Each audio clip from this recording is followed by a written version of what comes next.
Hello दोस्तों, मैं हूं आपका दोस्त मुकुल और आप देख रहे हैं आपका अपना यूट्यूब चैनल जॉयफुल जंगल। मैं आपके सामने फिर से लेके आया हूं एक नई रोमांचक कहानी जिससे आपको जीवन में प्रेरणा मिलेगी। कहानी शुरू करने से पहले आपसे एक रिक्वेस्ट है। जिन लोगों ने चैनल को सब्सक्राइब नहीं किया है वो प्लीज़ चैनल को सब्सक्राइब कर दीजिए और वीडियो को लाइक कर दीजिए, साथ ही बेल आइकॉन को प्रेस कर दीजिए। तो कहानी स्टार्ट करते हैं।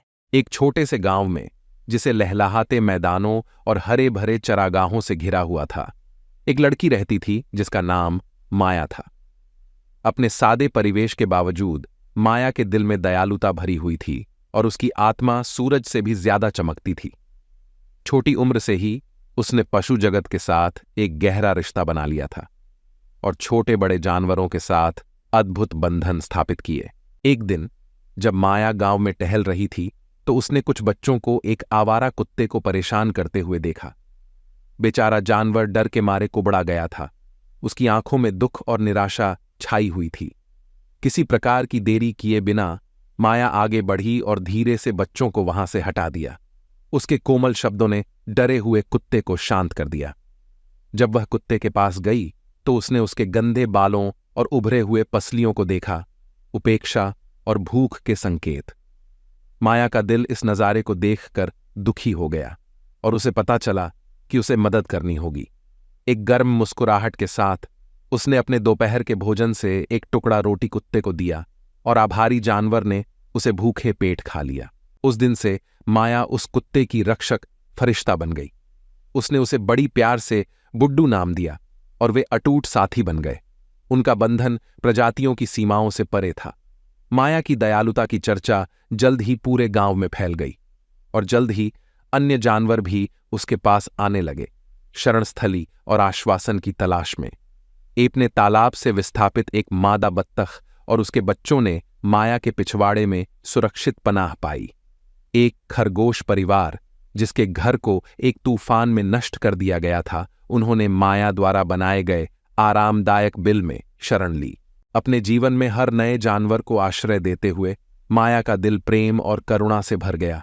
उसने समझा कि ये प्राणी सिर्फ पालतू जानवर नहीं हैं, बल्कि जीवित प्राणी हैं जिन्हें सम्मान, देखभाल और एक सुरक्षित आश्रय की आवश्यकता है।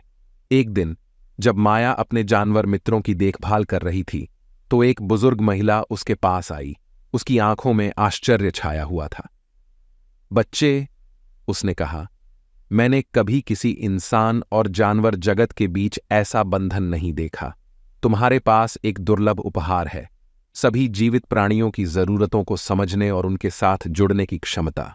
माया गंभीरतापूर्वक सुनती रही जब बुजुर्ग महिला ने उसे प्राचीन पद्धतियों का ज्ञान साझा किया, उसे जानवरों के साथ संवाद करने और उनकी अनूठी भाषाओं को समझने के रहस्य सिखाए। हर सबक के साथ माया का प्राकृतिक जगत के साथ जुड़ाव गहरा होता गया और उसने दुनिया को अपने लोमड़ी, पंख वाले और रेंगने वाले दोस्तों की आंखों से देखना शुरू कर दिया।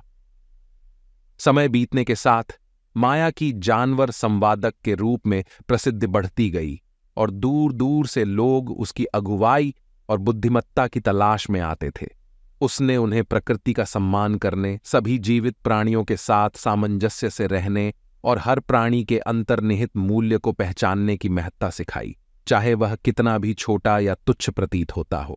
अपने कार्यों और सिखाने से माया ने बच्चों की एक पूरी पीढ़ी को दया, सहानुभूति और प्राकृतिक जगत के प्रति गहरा आदर करने के लिए प्रेरित किया।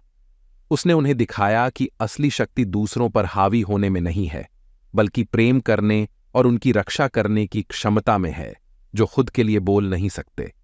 वर्षों बाद जब माया एक बुद्धिमान और सम्मानित बुजुर्ग बन गई तो वह एक विशाल पेड़ की छाया में बैठकर अपने आसपास उन जानवरों से घिरी रहती जिनकी उसने अपने जीवन भर देखभाल और प्यार किया था।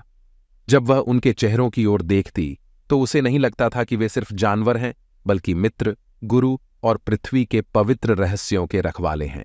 यही था वह समय जब उसने अपने असली उद्देश्य को समझा, मानवता और पशु जगत के बीच एक सेतु बनना, समझदारी और आदर को बढ़ावा देना और यह सुनिश्चित करना कि भावी पीढ़ियों को ऐसी दुनिया विरासत में मिलेगी जहां हर जीवन का आदर और संरक्षण किया जाएगा। और इस तरह माया की विरासत जीवित रही।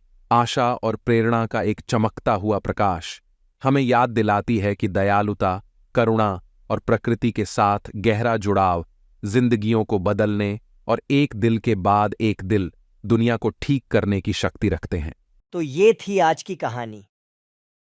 आशा करता हूँ कहानी से आपको ज़रूर कुछ ना कुछ सीखने को मिला होगा।